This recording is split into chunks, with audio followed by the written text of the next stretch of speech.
Charlie, thank you for joining me here yet again on the show. I really appreciate the opportunity to share your story. I've found in a very brief time here that people know you and people are curious what's going on. So again, I thank you for the opportunity to share what's going on with you these days. That's Um, funny that you say that because it almost makes me feel like it's a fan club or something. And that brings to mind over at AEP. I'll tell you the story sometime. It's about Greg Binkley. He's no longer with us. So you know how they say that there's his side, my side, and the truth is somewhere in the middle. Well, he's no longer with us, so you would only hear my side, but I I'll tell it to you sometime. And what made me think of that though is the consequences that came from one morning's disagreement with he and I wound up having the brass come down to southern Missouri because I had jumped boat. Do you know what that means? I think I might, but fill me in. Well, it's a pretty big deal, especially as pilot, because you've only got two licensed some bitches on there to take that tow north and south to keep the customer happy, to keep the cargo moving. And when I jumped boat that morning in Caruthersville, buddy, I left them pilotless, and that should have the rules were automatic termination was the rule.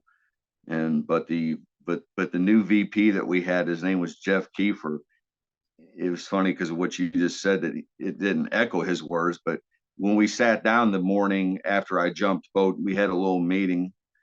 He was a courteous enough fella, and we exchanged pleasantries, and he just said, well, I understand that jumping boat is, it cost our company a lot of money, and what should be done. And then one of the other port captains kind of piped up. There were two port captains in there with me, and he said, yeah, you should be fired. And the Jeff Keeper, he kind of looked up at him, and there was a little silence, and he carried on. He said, but I found out, he said, there's kind of a Charlie Kulage fan base because he didn't know me. Jeff didn't. And it was my word going up against the captain's word as to what had happened. And here it is that not only did I mean, I cost the company money on that day by getting off the vessel, but I felt like it in my heart that that's what I had to do to keep from knocking his block off. I'm glad I did. But unfortunately, it cost me like $28,000 because that was our bonus that year. I lost it. That was my punishment for jumping boat, was I lost my bonus, but I kept my job. And at the time I had a small son still. So, you do things for the ones that you love, man. You eat a lot of crow, and you swallow a lot because of love, because you want, and so me not whipping the tar out of that guy and whatnot, it was worth it looking back in hindsight. And I'm just glad I didn't lose my job. And I didn't say anything that was uh, non-professional either. So, you know, anyway, but yeah, so there was a fan base. You're finding out, you said a couple of guys that know who I am on the river, Aaron and Reed Williams. Isn't that right? That is right. Yeah, Aaron, I don't know where he works now. I want to say he still works in the St. Louis Harbor. If he's The last job I saw him on, he was south of the bridges working on the Richard Baker, which is St. Louis shipbuilt, I believe, 5,600. But he stays in that harbor, I believe, from there to Cairo or something. He enjoys that job if he still got it. He was working for Inland Marine, and I first met Aaron. He had just come out of Houston from working down there, I believe, for Kirby or one of the oil outfits. And I think that he had gotten cut loose with one barge or something, going from dock to dock, like a fleet boat. And then he got a chance to come work on the upper. So he went from one barge going in between the stuff there at Deer Park, Houston, Texas, to 15 barges on the upper. And they sent him on the vessel on the Show Me State that I was on the Show Me State back then, and he's a good dude. Well, it Good looks dude. like on LinkedIn, he was with Inland Marine for almost 15 years. And in June of 2022 became a captain for ACBL. It Oh, still shows him working there, and 11 months ago, he started his own business. He is a certified subchapter M inspector, auditor. oh, is that right? Well, I'm proud of him, man. Why not? He deserves it. You know, he's worked. Aaron worked hard for what he was doing at that point in time. He was always ready with his coloring books and his crayons to come up and take notes and not just sit back on the couch and play with his thumbs. So I appreciated that about him, and he got my respect from the bat. You know, because sometimes you would see that within the industry. Like you come up to say relieve a captain who's training the person, and you're the opposite watch pilot, and you come up there and that person is on the couch, and okay, that's fine, fair enough, that happens. But after two or three boat hitches, they're still on the couch every time, and you don't ever see them driving, and they're not up there on their off watch trying to learn anything. That I used to automatically judge and say that's laziness. I probably still would. I guess because I figure if somebody wants something bad enough, you're going to put in whatever it takes, and you're going to stay up till your eyeballs are bleeding to get her done. But that's just the way I was raised. You know, that's not to say my way is the right way. It was my way. So Aaron's a good dude, man. And then so I've known him for a long time. And then Reed I got on the boat at Lock 4 in Alma, Wisconsin with Reed Williams. He was captain on the Penny Eckstein. And man, it was like 3 o'clock in the morning. Ricky Harris was pilot on there. If he's still around, Ricky only had like three fingers. I think it was from a decking accident. But he was a good dude. He rode down as pilot, and Reed was captain. That was a neat old boat, man. One of them real long turtleback St. Louis boats. I want to say it was turtleback. It was a triple screw either way.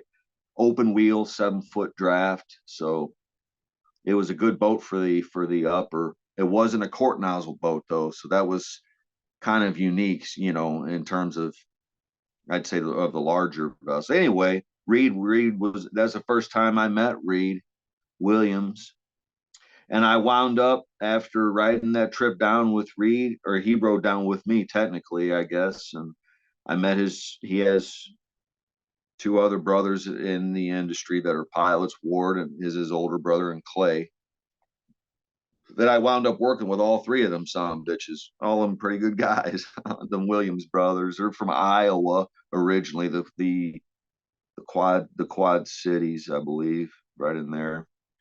Good guy though, Reed Williams. So I know. So yeah, those guys, he and Aaron both. That was early 2000s, I guess, that I met both of them because I was working the upper from 2003 to 2005, I think, 2006. So almost 20 years, man, 20 years. And golly, where does that go, dude?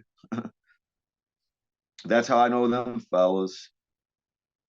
Well, it seems that some folks are looking forward to these episodes coming up on, I believe, January 27th and 28th. I'm giving you a weekend to share your story here.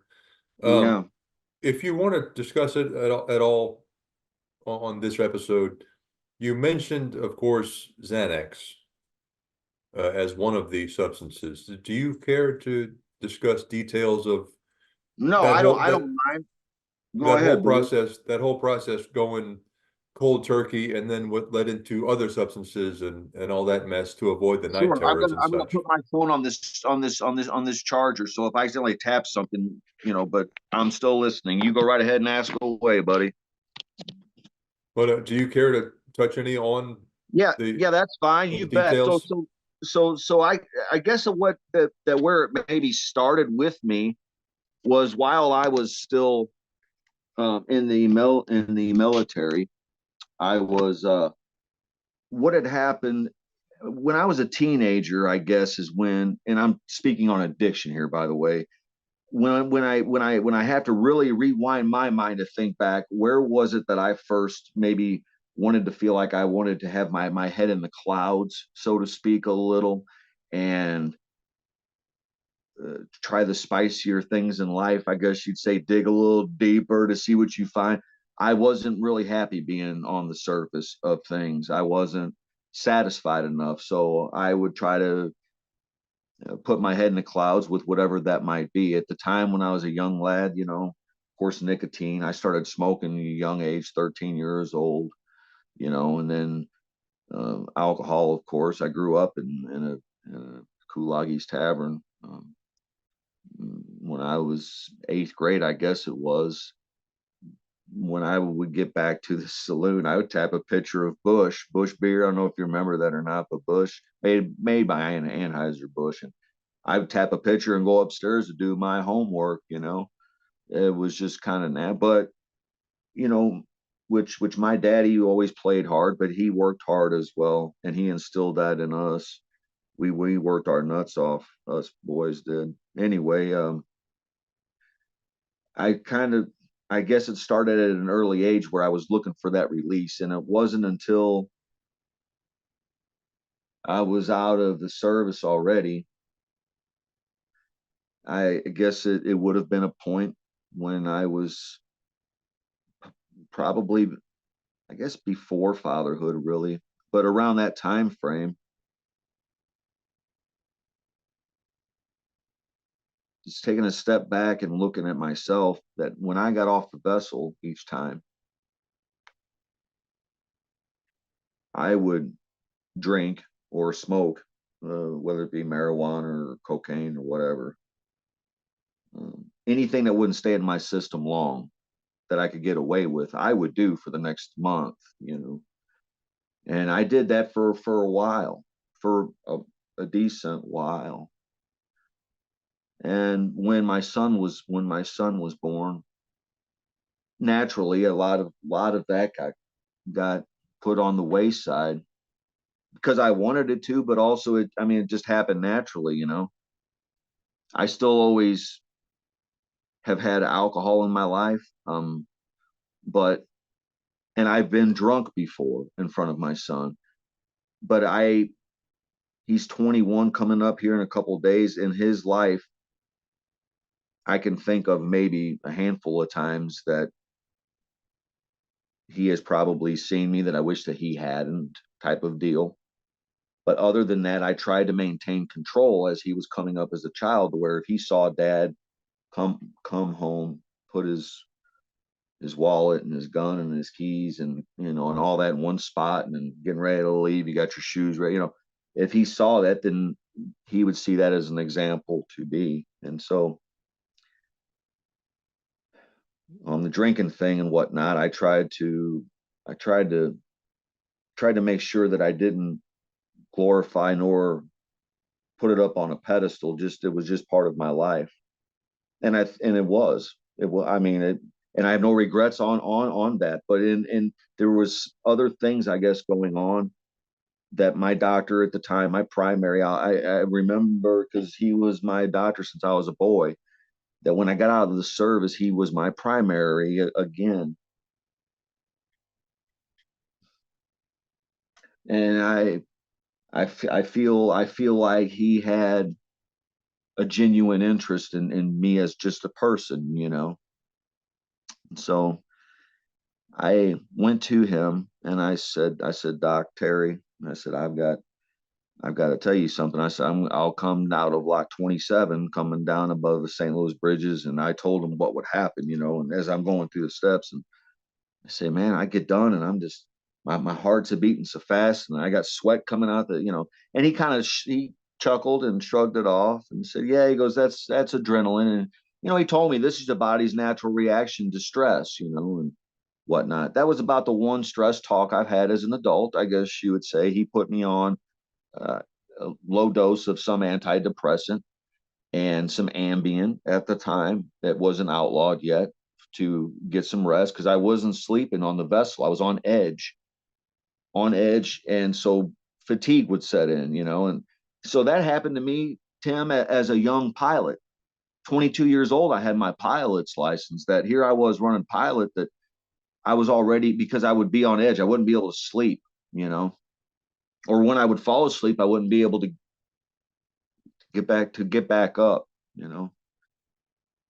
So that's how that started. And when,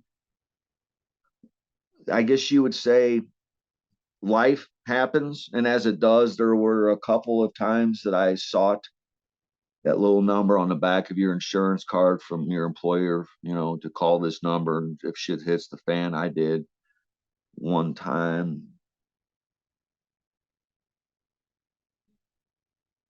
Was when I had been betrayed in life. And another was when my son's sister, her name is Lindsay, he he found her laying on the floor, and she had hurt herself. I don't want to say more than that. But when that happened, he was a little guy, maybe 10.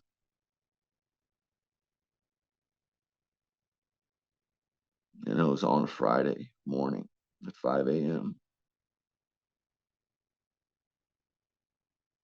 And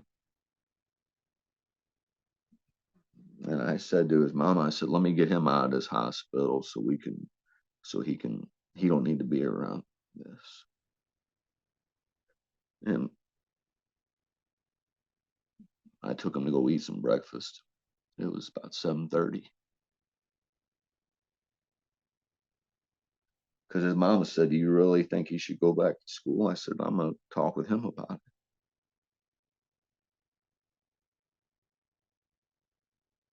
So I asked him, I said, buddy, I said, I don't know how you feel about what you saw, but do you think that you should go to school today or not? Because that's a lot for a little fellow to take into his head, you know.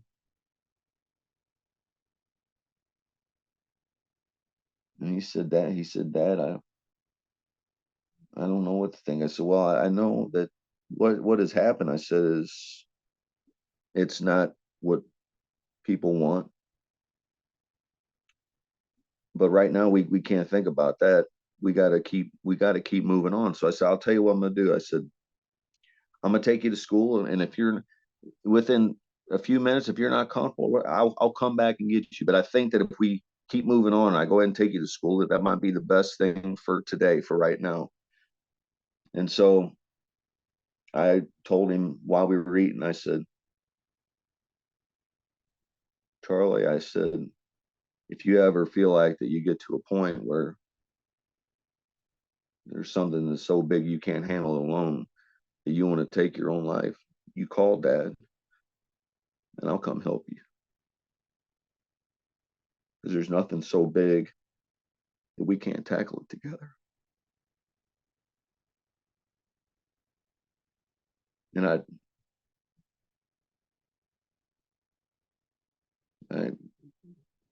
probably should listen to myself there. He When that happened, and I dropped him off at school, talked to his counselors. By the time I got home, it was like 10 a.m. Them 5 hours, I guess I had stayed on top of being the strong, stoic dad for the last half of the morning, pretty much, that I hadn't had a time to let it process for myself. And when I did, buddy, I hit the ground crying. And I called my boss, Kenny Underhill, with Ingram. No, I guess I don't know if he's still with Ingram. I just said, Kenny, I got to take some time off. I said, and so that began, let's see, if Charlie would have been about 10, he's 21 almost. That would have been a little over 10 years ago, that when I got more help out on that go around, I also started getting some Xanax prescribed, low dose, for anxiety, to take as needed. for moments that I knew were difficult for me, such as getting on an airplane or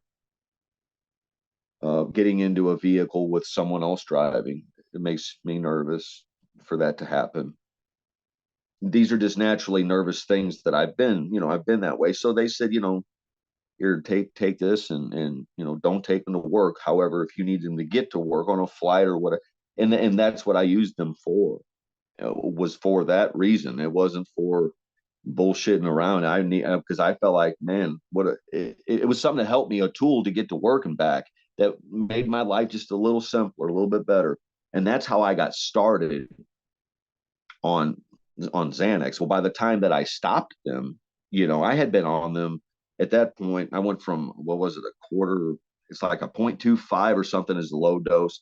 I went to a 1, and I would take a couple of the ones before I would get on a flight or something, um, because your body builds a tolerance, like, many things in life, but that was one of them. And so before you know it, I was on after these different events in my life happened, so to speak, with the thing I just mentioned with Lindsay, and pardon me, I just had to burp, and then the betrayal and whatnot was, um, as those things escalated, I was on prescribed medicines that before you know it, I kind of became somewhat, I guess you'd say, comfortable, even keeled, where I'd get off the boat, and to be quite honest with you, everything was so smooth, Tim. My life was good, positive attitude. I had a great kid. School's going good for him. Everyone's got all their bodies, toes, and body piercings, and I mean, everybody's doing fine. And my routine was, when I got off the vessel, as far as substance goes, I would drink alcohol every evening, usually sip on whiskey from about 4 or 5 in the PM on until we would go to bed. But we were very systematic, very, very regimented. Even though I was off work, I still had a son to raise. So I set my alarm and took him to school, made him, did the things that dad does in life. But that was my, I guess you'd say, substance abuse at that point. And the only times that I really, I guess you would say, let it start to sneak between my life, my livelihood, and my family was every once in a blue moon. If I did something, say within a week of going back to work, especially say a chemical substance or something harder, along those lines, was, man, I hope it's out of my system type of thing. I did that a few times, and that's scary enough. But when you start abusing and using something, and it becomes a part of you, and then you just go to stop because you're catching a boat for a month, your buddy doesn't like it. And that's what started happening to me. And I could feel it happening. I don't know if that answers your question, but that's how the whole Xanax thing and that line of prescribed medicines started for me. But when I had to get off of them, because during that period of time, and I this is my perspective looking back, it could be wrong, you might want to ask somebody else, but I think that life was pretty good then. All my T's were crossed and I's were dotted. I had a home, saving for my son to go to school, we went to Ireland, vacation, wherever things within reason. We had everything that a guy wants in life, everything that you need for sure, and most of what you want, had hobbies, had all those things. And then to know, in my case, that I've let an addiction and a substance come between that stability and where you're at, it's puts a wedge in there, man, and it's fucking scary. Because as you keep spiraling backwards, and it's almost like you're falling backwards into this abyss, and you've got your arms and your legs reached up towards the sky, and there's people there that are holding their hands out to try to catch you as you're falling, and you can't grip on, and you keep falling. You think, oh, well, what's the worst that can happen now? And then the worst, it winds up happening. And then before you know it, time is just, I mean, what seems to be 4 years, it was 4 days. That's how quick it's gone by. That's how fast it can go in terms of what you've worked your whole life for, you feel like, and where you have allowed drugs and that choice to literally leave you with very little options, and to not have plans anymore. And if you do, they aren't plans that are happy ones. That's that's what happens, or that's what happened, has happened with me, I guess. But I've learned in the last year, Tim, that they teach now that very few people, they say, which I think is bullshit, that they say are addicts. They say it's there's always something primary, and substance abuse or addiction is secondary, meaning that you do that because there's something wrong. And I know there's something wrong. I made poor fucking choices. That's what happened to me. And they say, well, it could be something from your childhood, maybe childhood trauma, maybe, but I don't remember. I remembered some things, and me and Dan have gone over those. But Dan is the one that diagnosed me with PTSD, and he's taught me a lot. Dan has. He's a great guy, a good therapist. And then we also tested for the other things to rule them out, to see if there was other mental, like bipolar. These are all kind of new terms to me, and I never really delve into it myself. I didn't have much interest. It wasn't affected me, but it is now. And so I've tried to educate myself. But so, they say, well, what comes first? For example, let's say schizophrenia or addiction.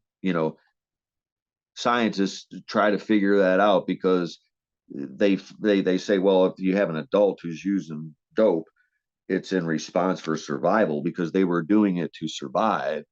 That actually that makes them smarter or sharp. I'm like, I'm not that fucking sharp. Trust me. That Look at where I'm at in life. This right here should be testimony to anyone that thinks they can get away with choosing drugs, that this is what will happen. And it's not pretty, buddy, because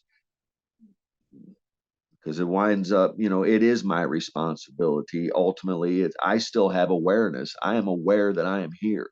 I'm not cooked to the point where I don't, with my tongue hanging out. No, I know what's going on, but I do know that it has affected me, and it's left me in a state of negative thought, and it will take away everything. Dope will come above everyone else, and you won't think it will. I didn't think it would happen to me.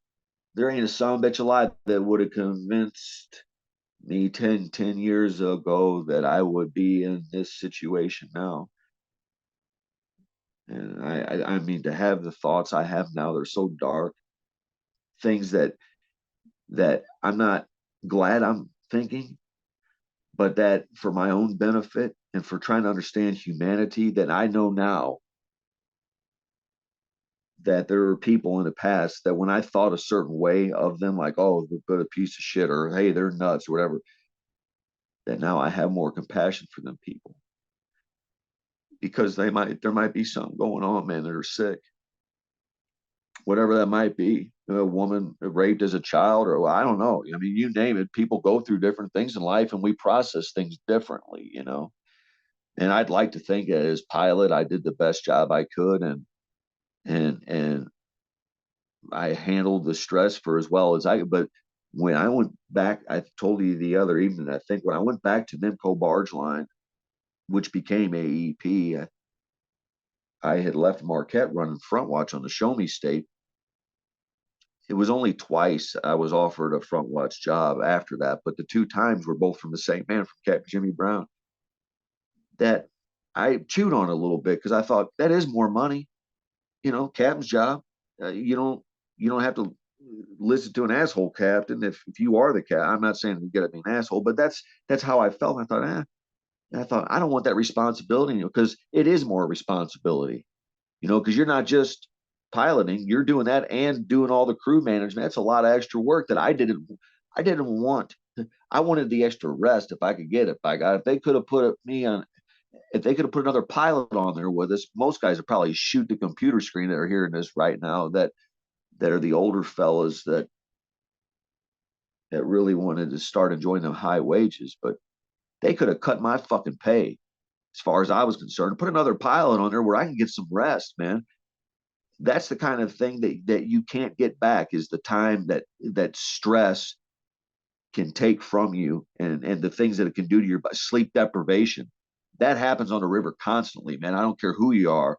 I know it happens in the military. That's solid. But on the river, I don't know how 6 hours on, 6 hours off for a lifetime. There's guys that do it, but I think you have to be wired special. I don't think I was ever wired like that to begin with. There's, the Henry Kellys and the Kenny Joneses of the world, 80 years old or so, still out there piloting. And my hat's off to them, man. Highest respect. But I can't, I never did imagine, Tim, myself on a goddamn riverboat wanting to be past the age of, say, 50 or 55. It just wasn't, I didn't have that burning desire for that part of it. I enjoy the river. It's been good to me. And I learned a lot. But I guess to move and to not stay stagnant and to get out of I guess you'd say that that cyclical abuse that I felt like sleep deprivation was causing for me. Eventually I thought, well, maybe I'll go shoreside or something one day. And I applied for port captain shortly before I resigned, actually, like within a year or two. And anyway, I didn't get it. But I knew in my heart I was not going to stay on the boats much longer. And because even though in my mind, what's normal for me, meaning I did the best job I could, right? That my heart was in the right place. That don't fucking matter when it comes down to, if you get someone hurt from an accident and you pee in a bottle, buddy, and you're found negligent because you're dirty. It don't matter if you're in the middle of the channel or not. If they find dirty piss on you, you're fixing to go to prison if someone has gotten hurt. And most people would probably say, yeah, rightfully so. I mean, because they're not automatically that puts a label on that person who's done it. And I would too if I were, say, the family member of someone who's been hurt because their pilot or captain they found dope in their system. I'd be a mad son of a bitch. The old me, the new me, if I were to read about a story about that happening now, I would feel bad for the families, no doubt about it. But I would also wonder about the pilot and why they found what's going on in his life, because I'm looking for answers. And I've looked. I'll ask anyone, that is there a way out of what I'm in that has something that I don't see, something that I'm not aware of, because I've looked, I've asked. And unfortunately, the one thing I come up with that I don't have, that I've looked, is I don't have spirituality. And I wish I did, man. I wish I believed in something. I wish I could say, yeah, there's a God watching over me and he's going to help me out. But I respect that belief. I envy that almost. I wish I had that about something, and I don't. I figure when I die, I'm fucking gone. And so that's where I guess I've gotten hung up at, because at this point, I've made amends. I've suffered and I'm miserable, but I'm not brave enough. I'm too chicken shit to pull the fucking trigger. That's what's happened to me. And so sometimes I sit in my recliner and I hope that maybe a heart attack or something will get me in my sleep, because it's not doing it quick enough for me.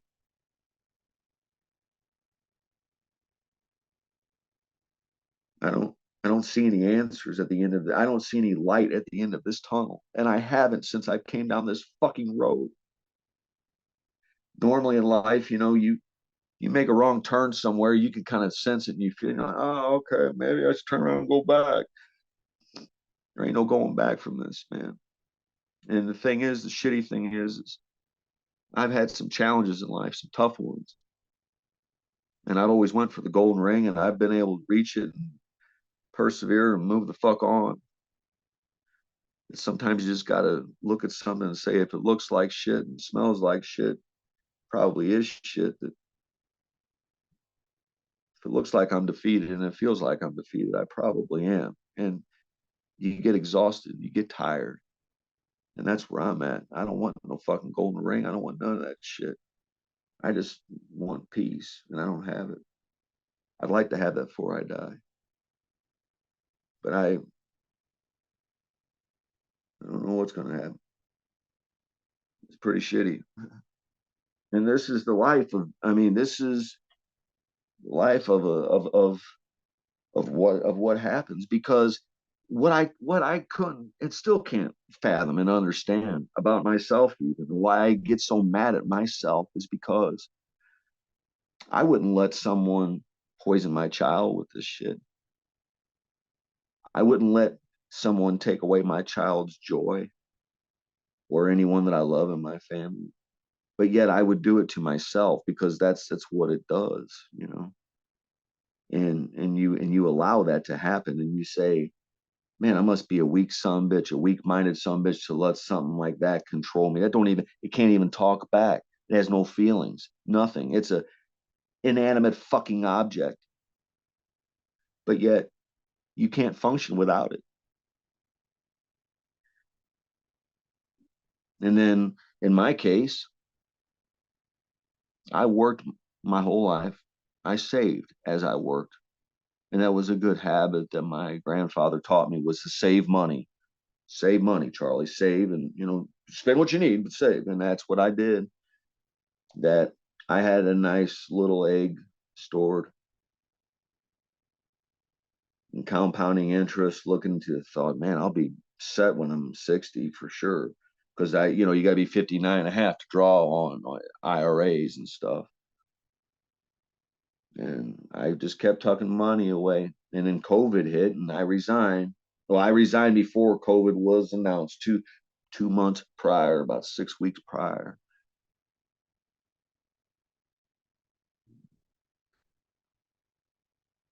Even though you ain't got no fucking job, you still got house things. See, I own a duplex.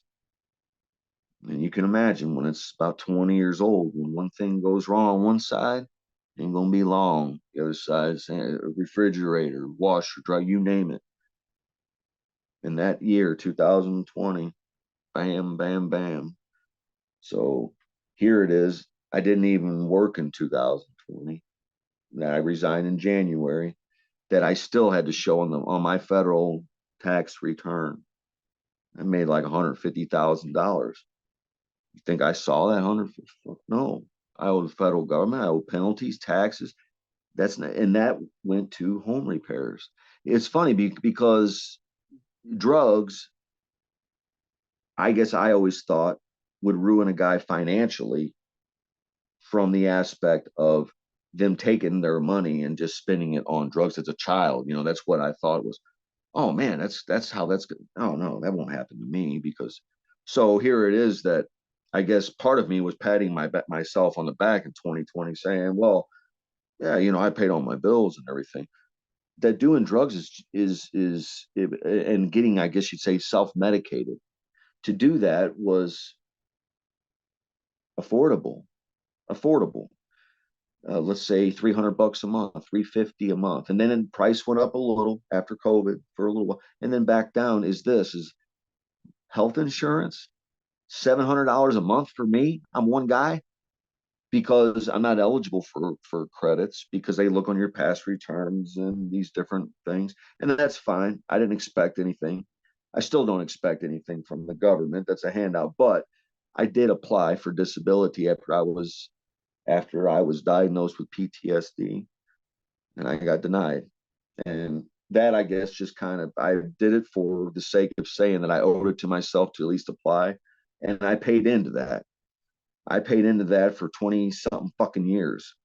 So I felt like I had a shot at it, but they denied me on it. And so at this point, you know, I said, well, what could I do for an employer? Because part of the disability thing through the federal government, anyways, they say that if they find you disabled, you know, from the line of work that you did for 10 years prior, let's say long-term type of occupation, that if you can no longer do that, that was one of the criteria. Well, I can't do that. I don't meet the criteria anymore. But let's say that they look at you and say, well, he's a warm body. Can he, if you can be a door greeter at Walmart, then that's what you need to do, type of thing. And so that's the type of job that if I choose to actually go to work for an employer that I could probably get at this point. But standing next to a kid, let's say, who is pumping out, being able to load boxes or something off of a pallet, I can't do that anymore, man. I'm not a young man. Who the fuck's going to hire me? I wouldn't hire me. And I couldn't do that type of work. I mean, I stand for 45 minutes or so, and then I got to sit down and elevate my legs, man, because I'll get lightheaded. What is happening, to my understanding, is my legs, circulation's poor. And if I understand it correctly, is with blockages potentially and here and there, is the blood that goes down, say to your feet, it's got to come back up. Well, the pumping part of your heart that pumps it up, that pulls that up, that flapper valve, whatever the ventricle or something, it's getting worn. It's not there yet, but it's like instead of being a tender piece of muscle the way it should be, it's more like a tough piece of cow at this point. That's one thing I understood. So it's having a problem pulling that blood up. But the other thing is without it circulating, is I take a chance on getting what they call DVT. That's deep vein thrombosis, and that's where you'll get a blood clot. And I had always associated that with folks that were overweight and obese that did nothing, let's say, and that stereotype that would sit on the couch. That's how I had associated that. I didn't think that would affect me. I thought, oh, I'm not 500 pounds, and I get up and I move every day because I like to do woodworking in the basement. It doesn't matter. If you stand in one spot, it'll do the same thing. Your blood will pool, and it's not circulating the way it should. And so those little clots, that started a year and a half ago for me with my leg. Back in June of 2022. And after that happened, I started getting more educated on my body and what drugs have done to it physically over time and long term that may never heal, you know. So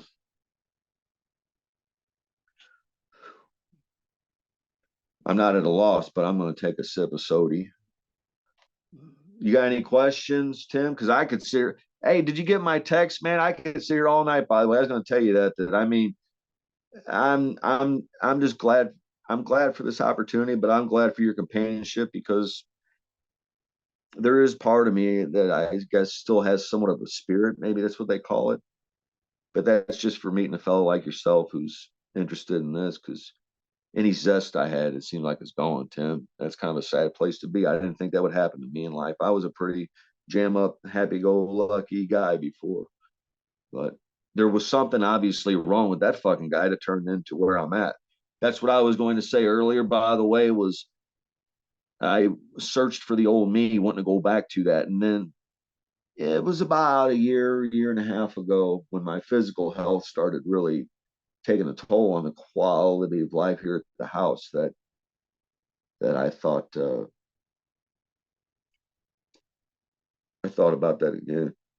Man, if you ever rode a boat with me, buddy, we'd be having a good time. We used to have a good time on the vessels, man. We did.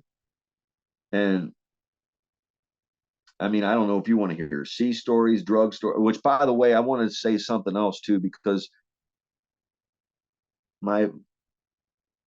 there are some people I think that would like to hear this, that when we're done, that I'm going to let them know that, you know, here's the channel and I'm with Tim, and that because of that, I turned to my son yesterday. I just via text, but I let him know. I say, Charlie, I wanted you to know that I'm telling a story with a podcast fellow, that the things I mentioned regarding drug abuse and whatnot is not to be glorified, and I'm not doing it to promote it, because that's not the case. I'm trying to do it to potentially help someone to not go down this path, because my life, I feel like, is pretty well shot. Maybe this can help someone else before they're too far gone, type of thing. And I just said, I wanted you, because I don't want to embarrass my son. I mean, and he said, Dad, I think it's a good idea, and I support you, you know. So that meant a lot to me. He's a good guy, my son is. And and that's why I guess that's the one thing I'm proud of in life, because I feel like that's something that shows hard work, is when someone is well raised. You know, it wasn't the states. Um, I mean, they can't take the credit for that. Neither can, it's the people that have raised that person, I think.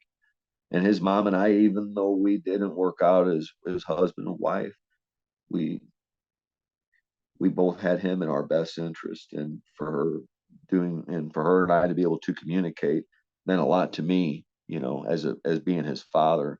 And I'm glad that we were able to be civil for Charlie's benefit. And to this day, she's a good mom to him, so I'm grateful. So even though the marriage didn't last, I got a beautiful son out of the deal. I mean, you can't beat that, man. But that I can see, hey, I might have had a hand in that. When I look and I see him doing something, it makes me proud. The other things that I did in life, I used to call this my I love me wall. Is in this office I'm in here, and these and the walls were loaded with, different just memorabilia from over the years, paraphernalia, whatever you want to call it. My first pilot's license from the 90s, and my book of who's who among high school Americans, and these different things. My Navy Achievement Medal for pulling some guys out of the water. Just things that I felt like that I had accomplished, that when I resigned, I took all of them down.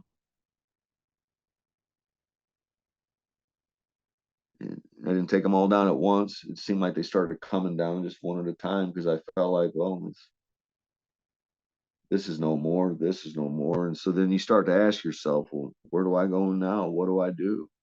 How do I reinvent? And being almost a fucking senior citizen, there is no reinvention. And I've done chalked it up, but hey, it's not to be feeling sad about, because I've lived a pretty good life. I mean, buddy, I worked hard and I put a lot of time and sacrifice, but I've lived large, Tim.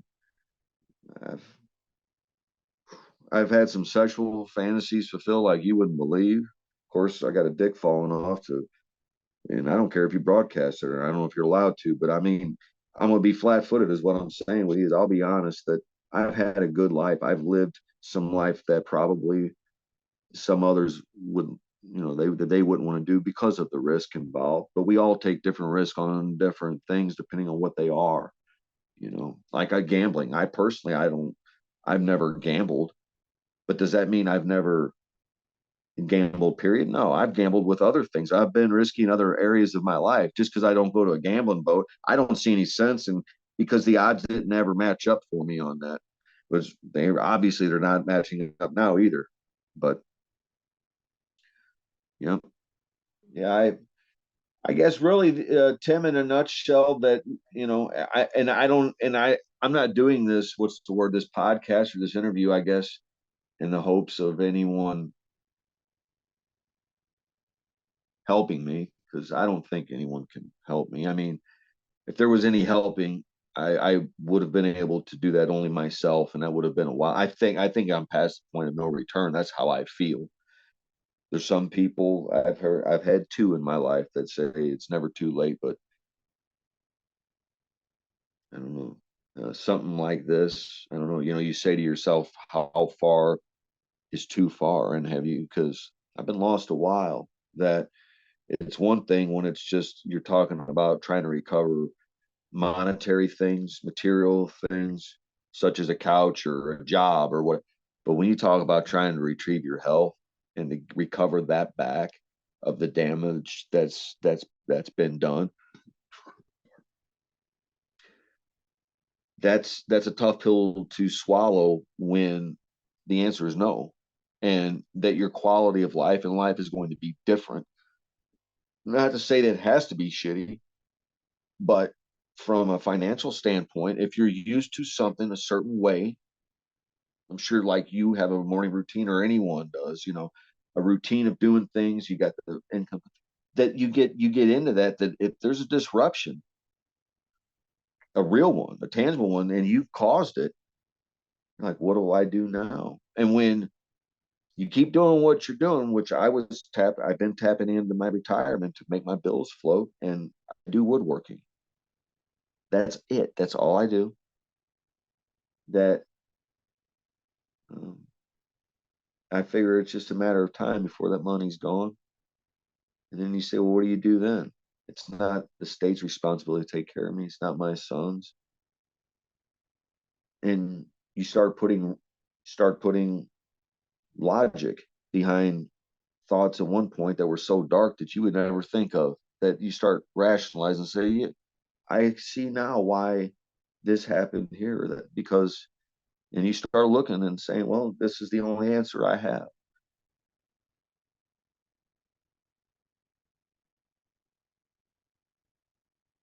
Sometimes the answers are right in front of you. Sometimes they're not. I know one thing. The old adage of shit or get off the pot. Well, I stayed shitting for too long is what I did. And like I said, I know it is a sad thought because I'm the one that lives it, but it's a sad thought maybe for someone watching. But maybe also is that for someone watching who's not at this point, that they got time to recover and your body is not fucked up yet and you're still making good judgments and you're to turn around while you can. And if you haven't been down this road, prevention, buddy, what did Ben Franklin say? An ounce of prevention is better than a pound of cure. If you cannot even ever start dope, because you might tell at least I did, you might tell yourself, oh, that won't happen to me. I'll be fine.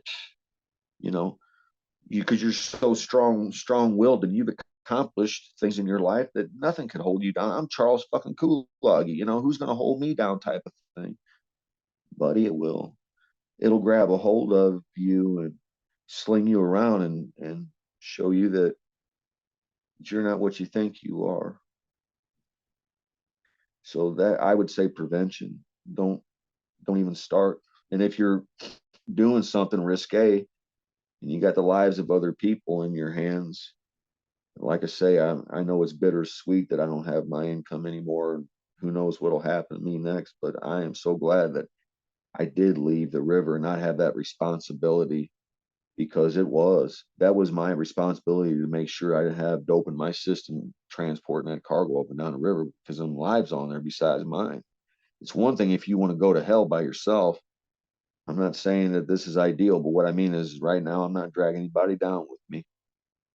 My kid's grown and gone. The old lady's gone. I'm here by myself. At least, at least I'm by myself. That I wouldn't want to hurt someone else and have that as a side collateral damage, I guess you'd say, for something I've done, even because it wouldn't have been my intent. It doesn't matter, man. And if it was your intent or not, that's wrong. You're doing wrong. You're gonna get somebody hurt. So I would say that, at least be man or woman enough, be honest enough with yourself to just say, hey, I got a problem. go to your boss, your supervisor, and say, I ain't thinking so right, man. I've been doing some stuff on my time off, and let them know.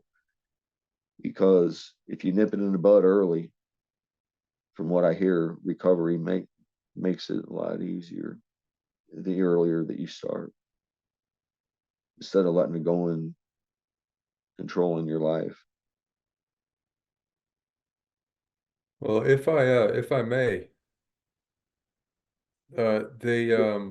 there's one topic that seems to inspire you. Tell me about becoming a father and the highlights of the last 21 years with your son. Oh man, yeah, that was. Like, he was. I think I told you the other night. He was the reason why I started looking for a day for day job again, because I had worked that when I was a deckhand long before I thought of having a child. And by the time that my that his mother was pregnant, Stacy was pregnant, I was working 2 for 1, and I thought, man, I got to get out of it because I wanted to spend as much time with this little fella as I could. And she was in great health, older for that point in time. She was almost 40. She was 38, I guess, but the doctor said she's in good health and we'll plan on a certain day because of our schedules on the boat. That's kind of difficult logistically to. Anyway, he says I'll schedule a day for inducing labor if your company will work with you. And this was months ahead of time because I've always tried to be 5 or 7 steps ahead, and stay on top of shit. So I called the officer as soon as Stacy took that test, and it was sitting on the back of the toilet. Boy, I started crying. I was so happy. And anyway, I called the office and I talked to Joanne Salyers. I think it's Salyers now. It was Campbell. She's in the industry, or was, with Canal Barge Line. Anyway, this was back in the Blessy days, and I just said, Joanne, I said, I'm gonna have a baby born about 4 or 5 months, and I just want to let you know that I'd like to be off the boat whenever that happens. And they did, man. They worked with me to get me home, and so he's been the highlight of, of the neatest things for me, and the greatest accomplishment. And what I loved about the river, although some people who are unaware of the river industry would hear about my job. Let's say we were at the zoo or something, and I'm chumming it up with another set of parents, and so, oh, that must be tough. And it was tough at times, but our tough might have been different than what theirs were, in the fact that, when I was off, I was off. So quality time, I had more quality time with my son, I believe in my heart, than what a dad does who is home every night.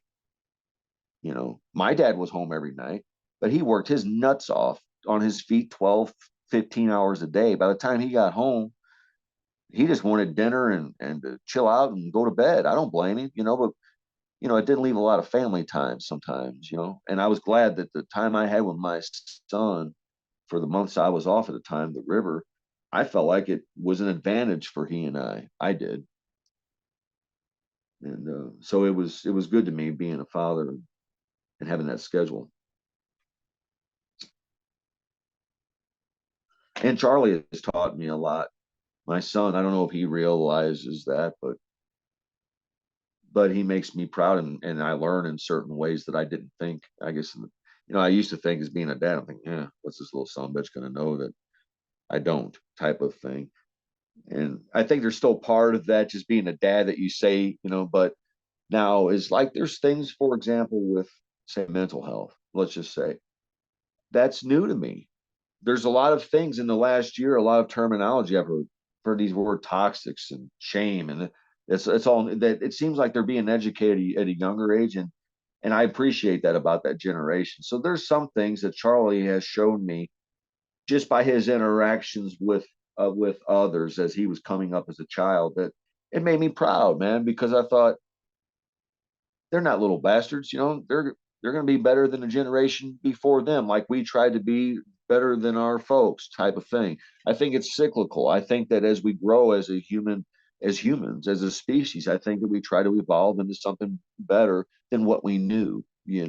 And so I'm proud to see that with the new generation, because he's got a couple of great fellas he's known his whole life. They were in scouts together, what, Boy Scouts, but just a good he's got good balance, man. Good that I would find hard.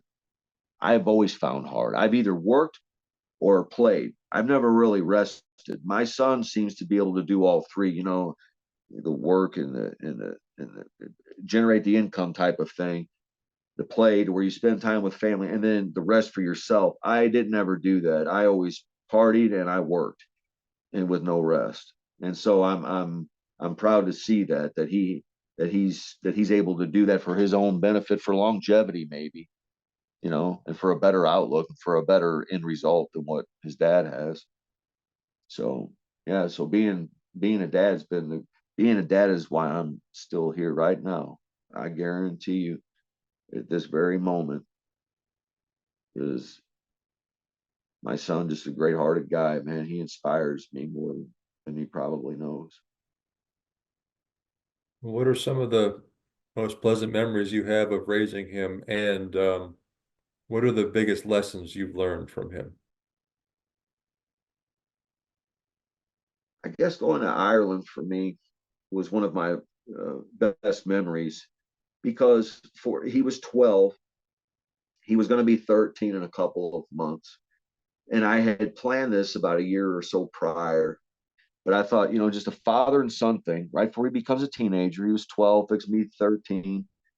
Hormones are kicking in, you know, his voice is changing, you know, the whole works, buddy. And I thought that'd be a good time for just he and dad to just be together. And that's what we did. We drove in and we flew into Ireland, and we got a rental car, and we stayed at some places that I had booked over the next 10, 12 days.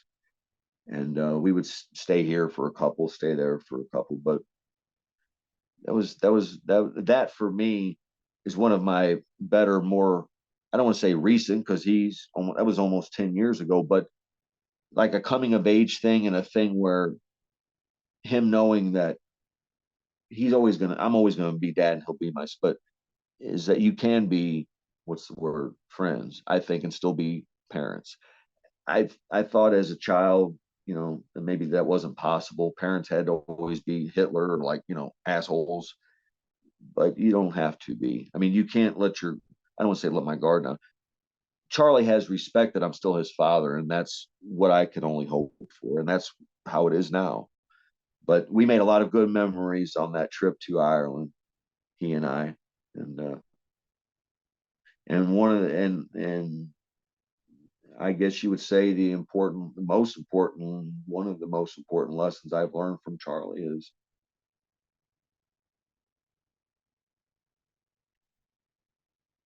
sense of compassion, being an empath, I guess you'd say, empathy, and instead of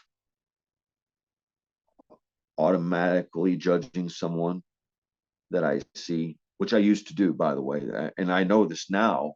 I didn't realize at the time I was doing it, but I would prejudge folks. You know, going down the road in your car, you see a guy on the side of the road, cardboard box, let's just say, or a woman walking who's overweight, whatever it might be, and you automatically place judgment on them. Well, I was doing that throughout his youth, you know. I guess because for whatever reasons, unbeknownst to me, what I didn't realize was now I'm teaching him to do that same thing, you know. And he didn't. My son didn't. Instead, if he met someone who was different than what he was, I noticed as a little bitty boy that he was automatically going to be drawn to them to help them, no matter what color or size they were or anything else. And so that's something that I guess taught me was I was judgmental, and he showed me how to not be judgmental towards people that are different, you know. So that's probably the important lesson. That's one of the most important ones I've learned from him. Well, I know you said you made some notes. Do you have any good sea stories to share? Yeah, well, there was a couple things that came to mind that one of them was going back. We were talking yesterday or the day before, excuse me, about David Rains. Now, just follow through with me on this, Tim. But do you know who Alec Baldwin is? The Yeah, actor? yes. Okay. So 20 years ago, rewind 20 years, David's hair was darker and whatnot. He and Alec Baldwin, to me, resembled one another in a certain light. Well, Alec Baldwin at that point in time, he was still a little bit younger, and he was in Hollywood, ladies' man. Well, Dave Rains, speaking, he and I have some underlying stories there, but I used to mess with him and say that he looked like one of the Baldwin brothers. He'd come down the stairs like for getting ready to take the watch, and at the time we were decking. I would have been in my early 20s. He would have been maybe 25, 26. And he'd be flicking, we're getting ready to go out on tow, right? Get loaded with coal dust, coal boogers, the whole works. And he's flicking his hair, like he just got done putting water in it or something. And say, oh, look, we don't want to get Honey's hair all upset. But I'd mess with him. I'd say, man, Alec, it looked like you just stepped out of a salon there, buddy. Yeah, Alec Baldwin. Because I don't judge men in terms of, I'm not attracted to men is what I'm saying. But David, for, I guess you'd say standards amongst, he was always an attractive man. And because of that, I guess if we went to a bar or something, the gals, they would tend to talk to him pretty quick. And that's the Alec Baldwin thing. Or I would even cock block him and say, hey, he's one of Baldwin brothers, but he's one of his step brothers type of deal. Whatever I could do to throw that in there. And anyway, so that's not really a C story, but that's yeah. If you start putting pictures up on your screen that show before and after, and show a picture of Rains and Alec Baldwin, they're going to look the same. Well, I And then was going to interject there. Maybe he's a handsome man among towboaters, but I'll leave it at that. How's that sound? yeah, right, yeah, right, right. I don't know. He might not even Mike Morris. Um, he was a captain I rode with on the Harry Waddington. He and Ronnie Callaghan were the two captains. So I rode with Mike for 2 weeks and Ronnie with 2 weeks. But Mike, he always had some funny one-liner comebacks. I'd be getting ready to go down the stairs and say, Cap, I'm getting ready to go to bed. I'm gonna go get some beauty sleep. And he turned around, oh, Kulage, don't say that. In the first couple, I was like, what do you mean? I'll never see you again, type of thing. Beauty sleep. You're never gonna be beautiful. So, we've always messed with each other. And anytime you can get along with someone like that and get them to smile at least once a day. You could have done a 15-minute turnover with some pretty crucial information, where you got to be somewhat studious and diligent, that afterwards it was time to cut up for a minute. And those are the guys that really that I miss. And that's one of the things I miss about the river. You get up on watch and within an hour, because you've been on watch and, maybe you've called your position, that someone will chime in, hey, Chuckles, go over to this channel, and made you feel good because, you got a buddy coming up, or someone maybe you met at one of the captain's meetings recently that, from Virginia or somewhere. You meet all kinds of folks, man. Great group of people, I think, that work on the river. And yeah, because, man, you got to cut up sometimes, that's a 24-hour a day operation that if you let it, it'll keep you on pins and needles. If you have no way to cut up and decompress, man, you're going to be a tough person to work with, I would think. You said they call you Chuckles? Yeah, a lot of times. Yeah, matter of fact, yeah, in the Navy and then on the towboats, there were quite a few people that called me Chuckles. Yeah.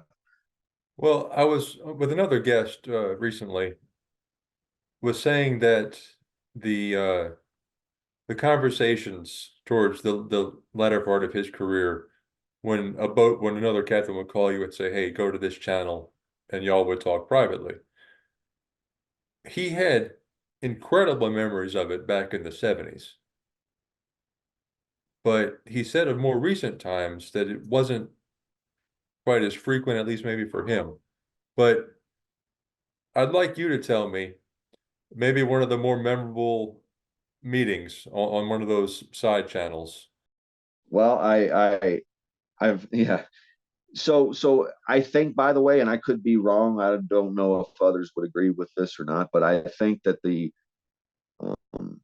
of what he said is accurate in terms of there weren't as many boats back in the 70s and 80s and whatnot as there is now. Wasn't as much population, wasn't as much cargo being moved, yada, yada, yada. I think that personalization of getting on a radio and chewing the fat is still there, but it's not as frequent and it's not as long because of cell phones. That's my opinion. I think that cell phones have been a great asset to the industry. I think that it's been a good tool. Being able to track a boat down and call, I mean, that's beautiful. I mean, it wasn't like that, when you'd have to track them down with a goddamn walkie-talkie in the van and whatever. I mean, those so there are tools that have made our job as pilots and work on the river much more convenient and easier. But I think that that's also, like that man told you, is in the interview. I believe that you see a little less of it probably now because there are other options and people are going to utilize them. But I don't really have one that strikes me as just completely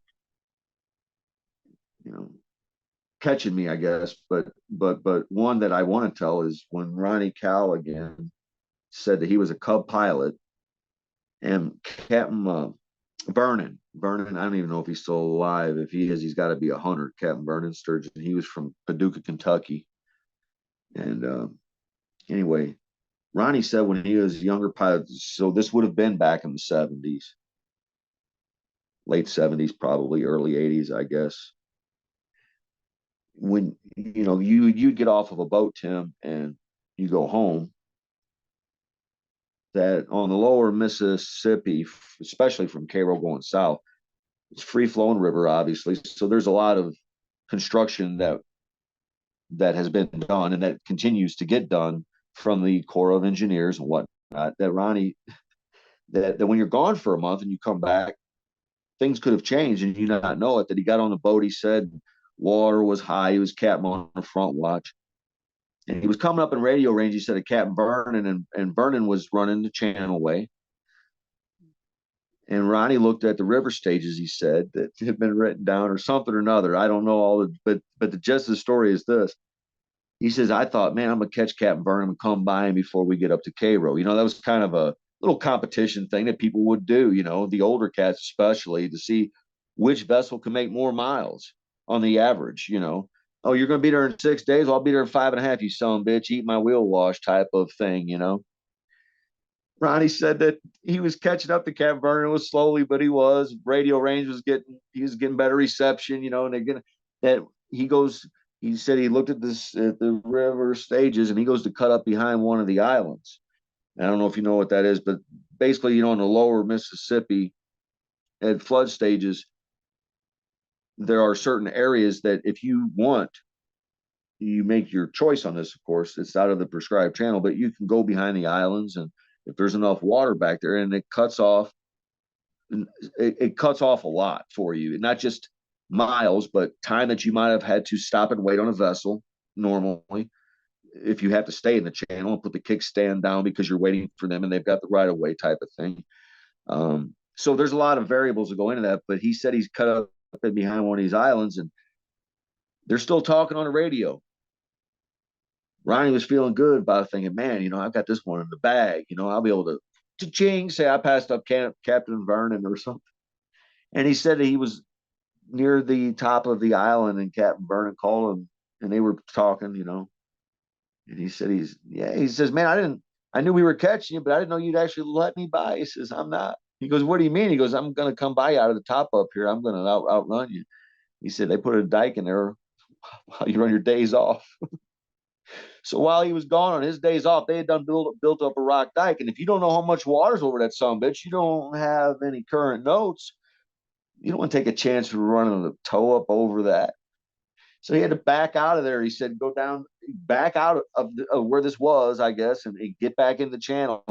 lost more. So I think that's a funny story about you're talking about with the radios, because now, Tim, the way it is in a pilot house is there's computers, of course, and GPS that, let's say my vessel is in the channel in high water and yours is outside of the channel, it's going to pop up on my screen because, you know, you're all in proximity. We've got all these fancy electronic gadgets now. They didn't have that then, just strictly your radar. And so I think it's funny to know it was nighttime. And here it was. He was right, Captain Ron. He was, that the river stage was high enough, but he, out of ignorance, he didn't know that that dike had been built on his days off. So he's got this big rock protrusion that he's like, shit. I thought that was funny. It's sad, funny, but funny. Do you know Captain David Greer? No, I sure don't. I can't say I do. Well, he's the other guest I was talking to you about just a moment ago. Oh, He and I got into a bit of a philosophical talk, some talk of technological advancements and sort of societal evolution. Getting back to a point you made about the cell phones being on board and detracting somehow from, the camaraderie that may have existed before. It's interesting that you say mobile phones, connectivity with family and with the office have somehow eroded the relationship that mariners used to share. I wouldn't think that it has eroded it. I would just think that what's the word? By natural progression, maybe, or just naturally evolving, that it has shifted. So I wouldn't say that it's eroded and like gone, and I wouldn't say it's going. I would just say that some of that energy, some of that time, and what the people do with it has shifted into other things, such as, let's say, in 1975, you're going up the river, and so am I, and you want to call home because it's 6:30. You know, your little girls, let's say, are fixing to come home from school, and you say, hey, Charlie, I'm gonna talk with you later, buddy, because I'm gonna call home really quick. I don't blame you one bit, man. That's your family, you know. And if you've got the opportunity to talk to some little ones for a quick second and say goodnight or whatever that might be, you know, that's your family type of thing. I don't see where pulling away from me um, is really eroding anything, because you're just kind of shifting some of that energy somewhere. Where back in 1975, you wouldn't have had that option to call home. You wouldn't have even had the phone, so you would have just stayed on the radio with me chewing the fat all night. That's kind of my take on it. I don't know if others would agree or not, but that's kind of how I feel. Is it's not loss of love. It's just that you're able to shift it into areas that maybe overall make you feel better. And I'm not going to say that folks whenever can't make you feel better. I think that there's some ways that have gone, I guess you'd say, south or whatever. But for the most part, is I think things shift. That energy shifts, I think. Do you think those off-channel conversations that used to take place far more frequently, has the industry lost anything, any value, any measurable anything Yeah. of measurable consequence, having lost those sorts of conversations? Well, I think yes. Now, hopefully, there are other things that we don't know. Maybe we might be ignorant to, that someone gains from that loss. Let's say, whether it be your family or whatever it might be. I can only hope. But is there something lost? Sure, there is.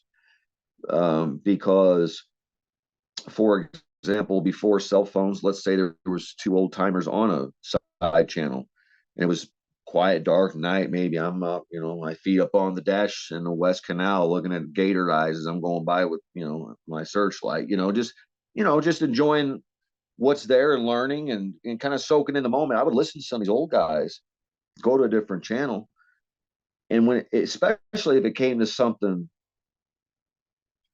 I guess you'd say, navigationally, what that I knew, hey, that's not in the chart. That's not something I've heard yet. I'm gonna write that shit down, because you know it's coming from someone who's got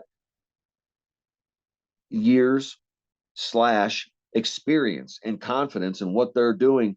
That if it's not a place that maybe I've been able to really call my own yet or fine tune to where I was comfortable. I'm gonna take what they said and I'm gonna write that down. So in the next river stage or next whatever, I might be able to use that as a tool.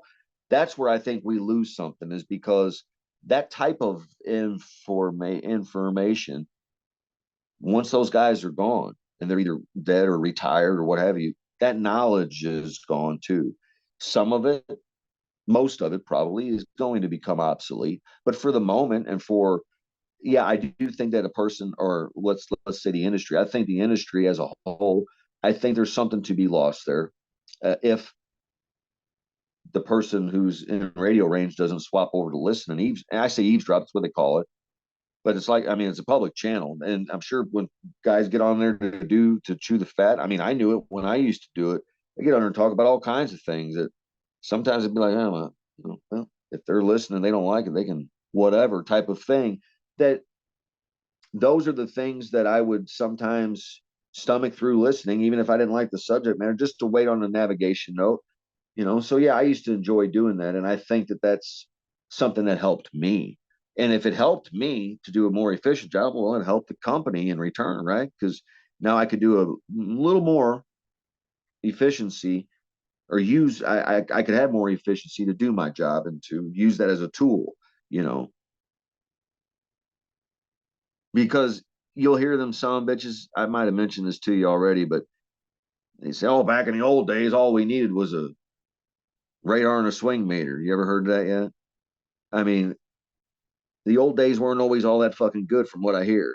And the way I see it is when they started putting more and more electronics on the boat and this and that, do we need all of those? No, we don't. The older captains are right. We didn't need those. But if it's a tool that I can utilize to make my job more efficient, which might make it a little safer to get something done in the same amount of time, why not at least try it? If I don't like it, I don't have to use it, but at least it's there if I feel like I need it. And I think that's where sometimes the older cats, and a lot of times, I'll give credit where credit's due. Some of the older guys have had their opinion in one way about electronics and stuff, and things would have. There's a funny story for you, and I'm gonna say his name right fucking now. Kim Danielson.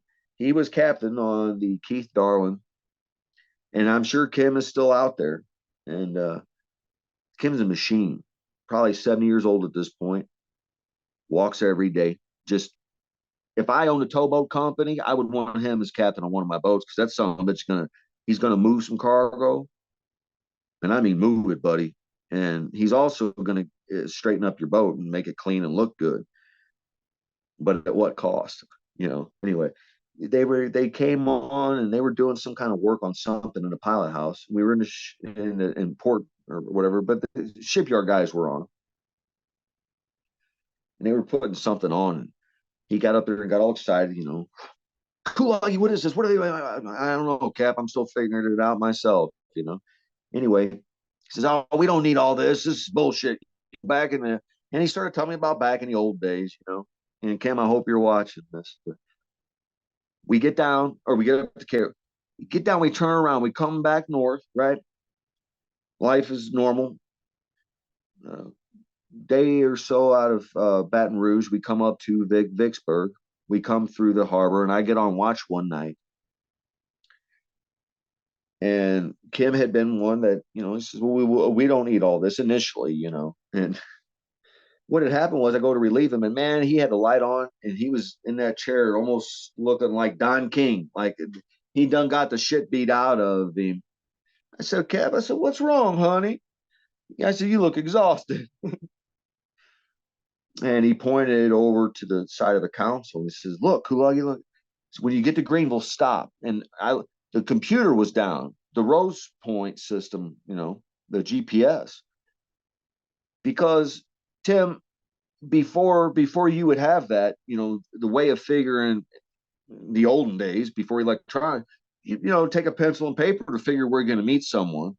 You could do it in your head after a while. Once you knew the mileage and you had done it enough, you could pretty well figure if someone calls your position from somewhere as to where you're going to have to wait or possibly meet with them in a good spot, you know. And so you either have to stop or time something out to make that happen. Well, this computer showed all that. We didn't have it.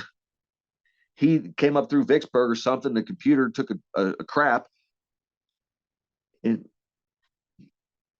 I said, stop at Greenville? I said, man, I said, you think you're going to send a repair guy to Greenville? He goes, if I stop the toilet, I said, you would stop over this? He goes, well, I said, no, Cap. I said, Kim, I said, aren't you the same guy that said we didn't need all this shit? So see, what had happened is he had gotten so accustomed to that computer helping us. It was a tool, you know. Does that take away the place of common judgment and what's the seed in your belly? Well, fuck no. He has got like 50 years of experience.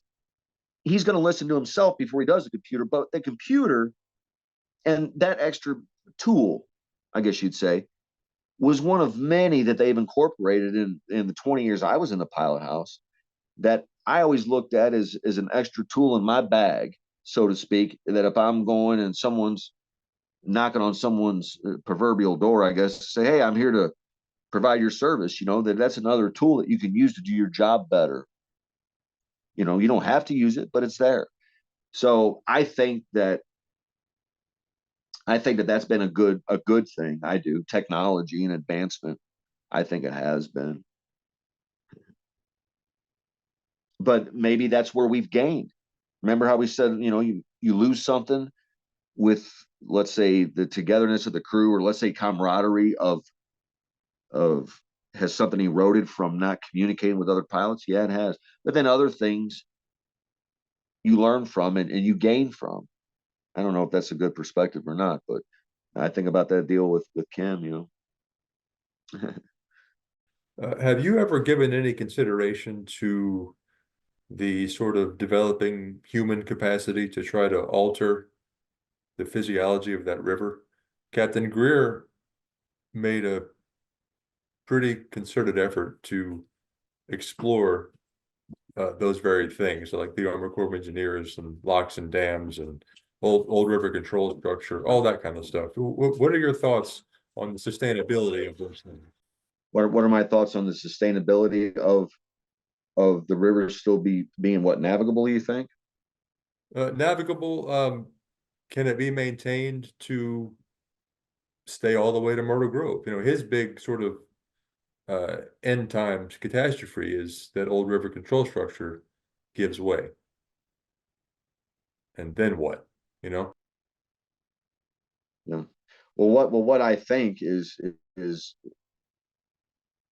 now, or how I feel about it, I guess, is we can keep doing what we've been doing, I think, as a nation and as a country and as an industry, to try to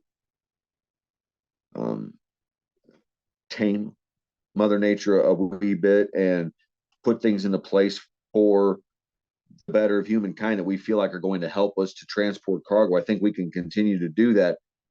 That as we do, I think we've always got to remember that ultimately we don't control it. Mother Nature will pull that fist out of the bottom, and like you say, like he said, old river control structure, for example, let's say that gave out, that would change all the dynamics of a lot of things in that part of the world, and for export and everything else. There would be people suffering, let's say, for example, in Arkansas over something trivial. I don't know what it could be, but it could be from a ripple effect from not being able to get a certain supply, let's say, for example, that they're used to getting from a riverboat that they're not privy to. They don't know that, oh yeah, you can still buy this, Mrs. Jones, but it costs you $6 a gallon instead of $1 a gallon. Well, now Mrs. Jones can't afford that. You see, and that's not a luxury. That was a thing that Mrs. Jones used regularly. But now that ripple effect is done hit someone who's not even near the Mississippi River, you know, wondering why. So I think that something catastrophic would certainly change dynamics, much like COVID. COVID has, not just nationwide, worldwide, that it would change dynamics of things. But as a human species and culture and whatnot, and as the mess starts getting cleaned up, ideas start rolling out, Mother Nature has tamed down, new ideas are going to come up. So I think life keeps going. That's my opinion on it.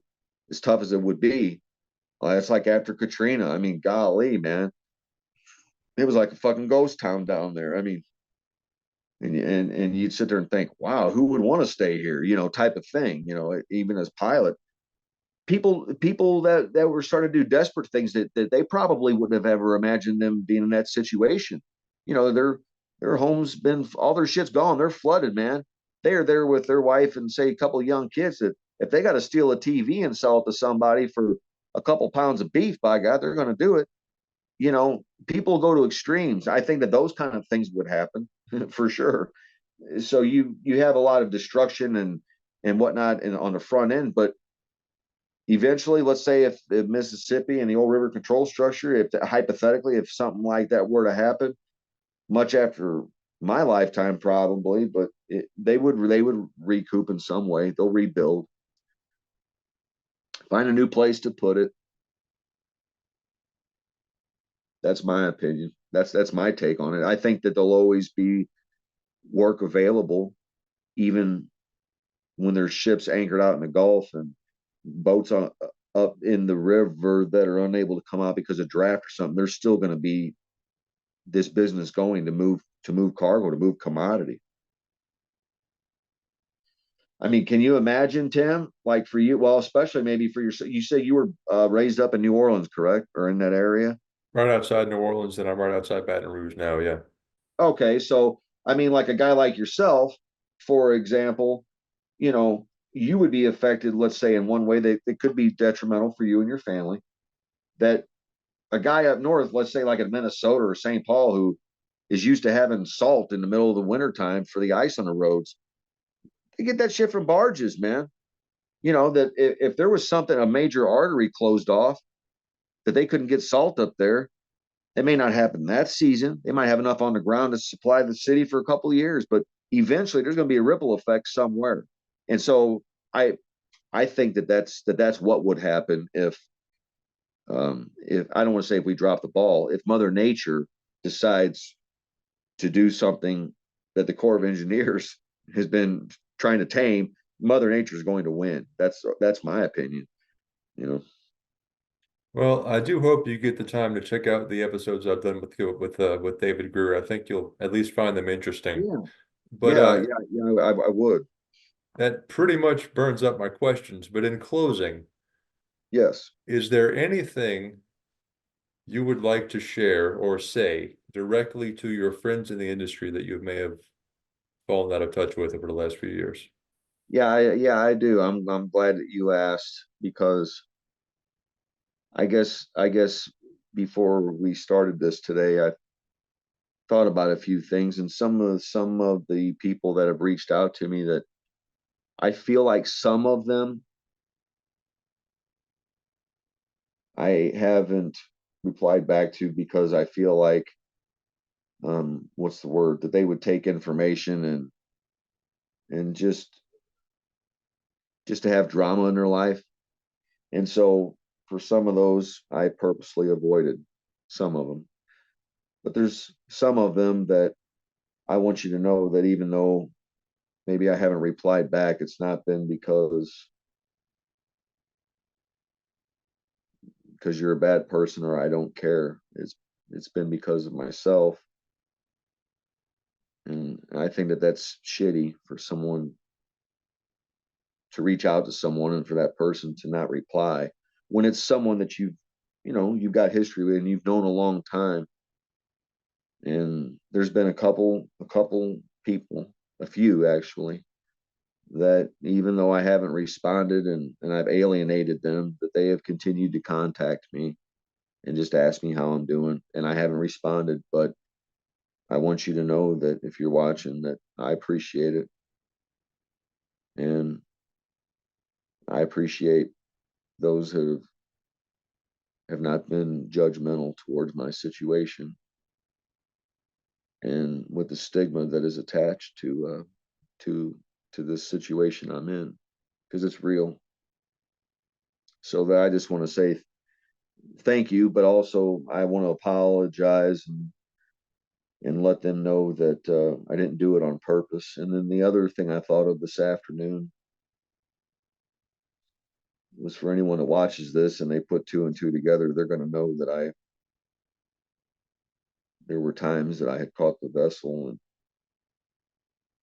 and had been self-medicating while I was at work. That I want you to know that I apologize for that. I never meant to put you in harm's way. That was what I thought to be normal to keep me going. But I never meant to. It wasn't my intent to to bring trouble to you. So I'm glad I quit when I did. That's what I would say. Because it's pretty embarrassing being in this situation. So thank you for being not judgmental. And if you've been judgmental and talking behind my back, well, fuck you. That's the way I feel on that. Because I don't have time to worry anymore. So, and because there's too much ugliness, Tim, in the world. That's why I don't know if you want to call it, well, I don't know what you want to call it, but I'm at a point where I don't care if someone, there's, what's the word I'm looking for? There's not a bone in my body that feels anything about race or gender, this, where as long as you treat me decent, I'll try to treat you decent, but I'll let you know right from the get-go now that I'm broken. So that's kind of what I've told people. And because of that, my circle has went from this to, but sometimes that circle shrinking is a good thing, Tim, because you find out who's with you because they love you and who is with you for other reasons, maybe. Because one thing addiction does is it has shown me who just loves and supports you unconditionally and who maybe loves and supports you as long as you can help support them. And that's kind of a bad place to be in life. So yeah, that's what I would say. I'm sorry that was a long answer, but that's what I would say. Well, thank you for letting me in the circle, Charlie. Thanks, man. Thank you for doing this. Thank you. I appreciate the opportunity, and I hope maybe those that get a message from it do, and that those who know me know that I haven't turned into the devil. I just had some problems going, and I don't know that I'll bounce back from it, but at least maybe I can have a little dignity when I check out. So thanks, Tim. I appreciate it. We'll keep in touch, brother. Okay, see you. Yes, sir.